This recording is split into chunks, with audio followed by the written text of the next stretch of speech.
Good day to you all. It's early day. It's morning for me, but let's not get into semantics. The players of the CSU, I gave them a chance to speak and to see and to voice their opinion on what gaming topic they wanted me to talk about first. And it was tied. So I'm going to choose the topic that was voted on by the oldest members. And that is when a character in a game you are running, when you're running a game, you're the GM, you're the game master, you're the one who makes everything happen in the game as a result of what the players do. I prefer the term storyteller more than game master. For me, GM means Google Maps. Because, well, I use that a lot running my games to give the world rich detail. But they wanted me to talk about a character that gave his life in game called Orca. Orca was the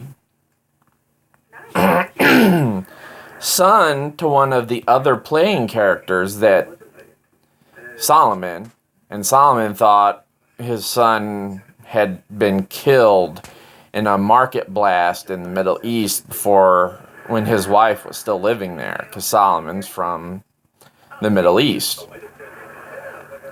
And he thought his wife was dead. Well, through the process of the game, he finds out his wife's not dead. They find her floating at sea. And then they find out that Orca is his half-son. Well, his half-stepson. Because Orca is the child of Solomon's wife and Poseidon. So he's a demigod. And the player, Todd, that was playing Orca, he'd been playing him great. I couldn't complain.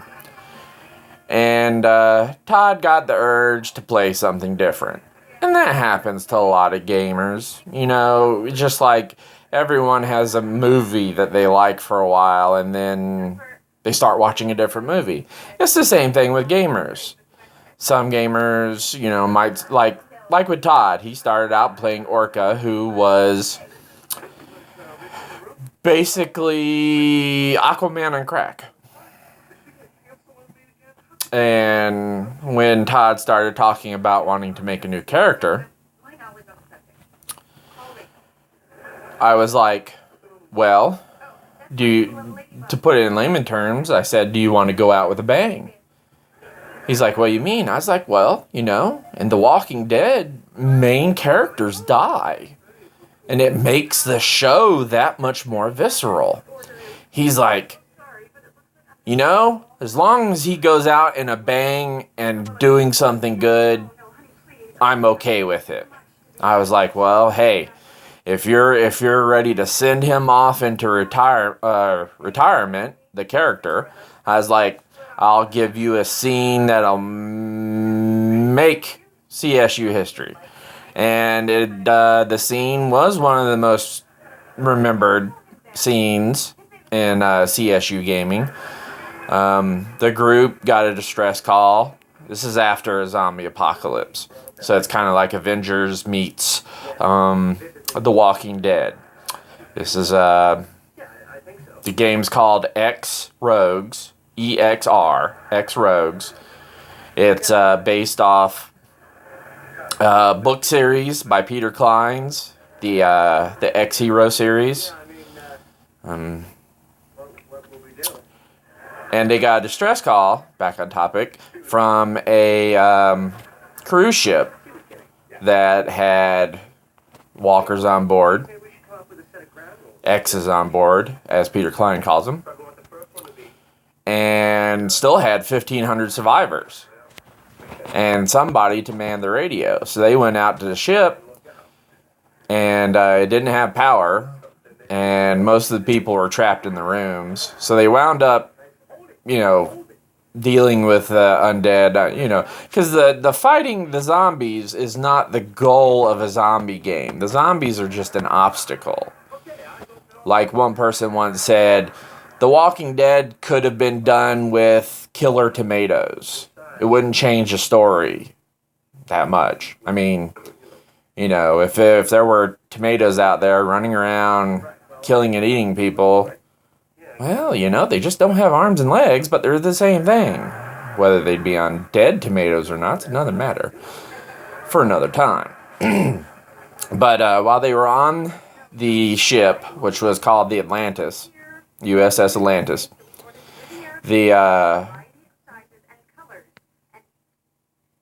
there was the helicopter that carried them out there, Monaco 1, that's where their base of operations is Monaco.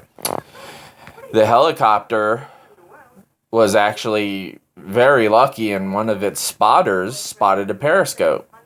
So orcas, and they've been having problems with Middle Eastern pirates using small submarines. Well, not small by our standards, but small by military standards. They still have torpedoes and a crew. So Orca dives into the water because he's figuring he's going to have to save the boat. And when the submarine detected Orca, they're like, oh crap, we can't handle him. We need to get out of here. So they fired 4 torpedoes at the Atlantis and beat feet out of there. Well, Orca, being the hero, was like, I can't let these torpedoes hit the ship. So he starts creating a whirlpool out in the ocean. And it starts pulling the torpedoes toward him. And then, of course, the ship starts getting pulled with it too, because it has no power. So the rest of the groups on the ship fighting to clear the engine room, which is now listing as the ship is being drawn toward and into the whirlpool to get the engine started.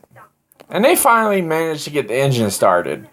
But that has no direct value on the story because before it got too close to the whirlpool, it's been a couple of years since this happened in game and in real life.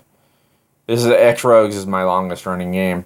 The ship managed to avoid being pulled in just barely, and that was because the whirlpool broke apart after Orca was hit by 4 torpedoes. And they recovered his body, and Solomon was like, we've got to get him back to Monaco and save him. And the other playing character, Optima is played by Edward. Solomon is played by Ken. Optima, who's almost mechanical in nature. He has a flesh and blood form, but he also has a mechanical form that he can do many different things with, such as change into vehicles or such. He's full of nanobots, but he's also an alien. He crashed on Earth. Optima the Wretched was the full name he adopted because he was a war criminal given a second chance at life, and he decided to take it. But back to Orca. They took Orca back to Monaco, and I wrote up an elaborate and long scene for Orca's funeral. And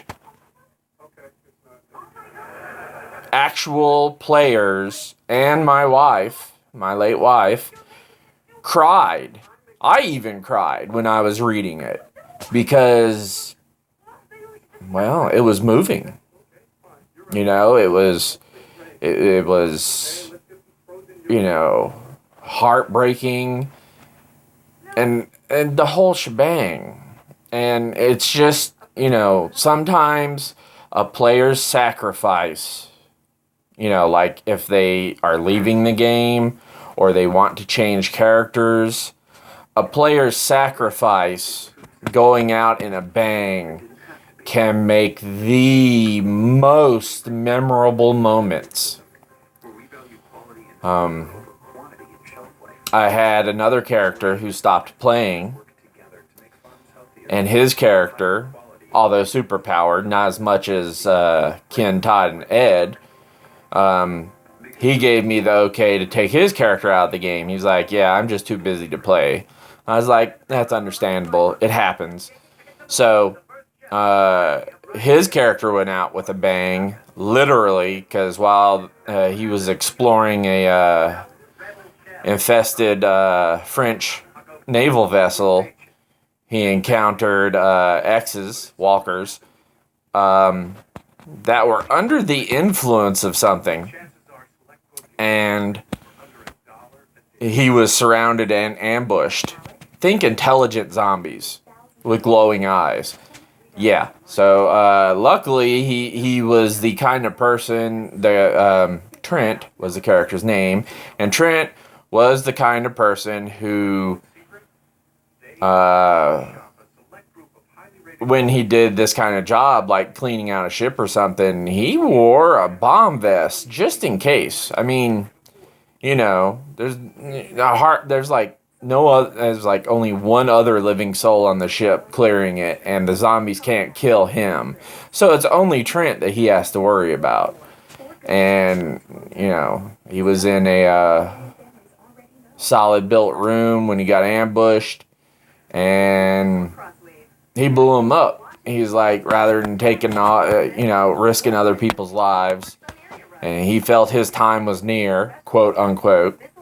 So, yeah, there were many. He saved lives in destroying the X's that were on that ship, because the military was trying to clean out abandoned military vessels. The military, Monaco, was trying to clear out abandoned French naval vessels at the nearby port, so the Italian army, which they made alliances with, could use. But yeah, if a character's leaving a game and for either he's the player's tired of playing the character, wants a change, or is leaving the game, if they're okay with their character going out with a bang, then go for it. Just do it justice. I mean, I still think, I even reread that scene with Orca, you know, just because it was the first time I ever had the idea, and then I had a character who wanted to actually do it. Yeah, Shadow, I'll be done in a minute. That's Shadow you're hearing. But that's my first video on gaming is, you know, if you have a character that's leaving, if you have a player, Shadow, just a minute, buddy. Yes, Shadow does not know how to meow right. So he sounds like he's not doing good, but he's fine. All right. But I wanted to do this topic, and I kind of had the idea to do this topic as the first gaming video that I talked about. And, you know, GM and player both have no regrets. And all the players, you know, remember the scene, and I had not one complaint. I mean, it can do wonders for the atmosphere of the game you run. So, until next time, and the next gaming topic I'm going to talk about will probably be unexpected moments when a player reaches out to an NPC or another group in a way that just blows the GM's mind. Being ready for your players to do unexpected stuff, unexpected actions, or if they show interest in an NPC that you have to give life to, that you weren't planning on. So, it's a bit of thinking off the cuff for the next topic. But, thank you all for watching. The CSU thanks you. Shadow thanks you. Have a good day. it's